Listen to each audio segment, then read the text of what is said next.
जर income tax डिपार्टमेंटकडून जर एखादं समन्स इश्यू झालं आणि जर तुमच्याकडे डॉक्युमेंट नसतील तर काय होईल?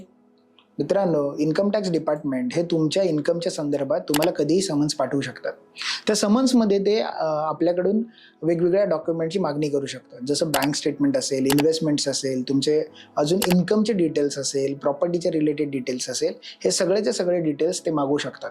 अशा वेळेला जर तुम्हाला एखादा समन्स आला असेल तर तुम्ही ह्या सगळ्या डॉक्युमेंटची पूर्तता करणं गरजेचं आहे.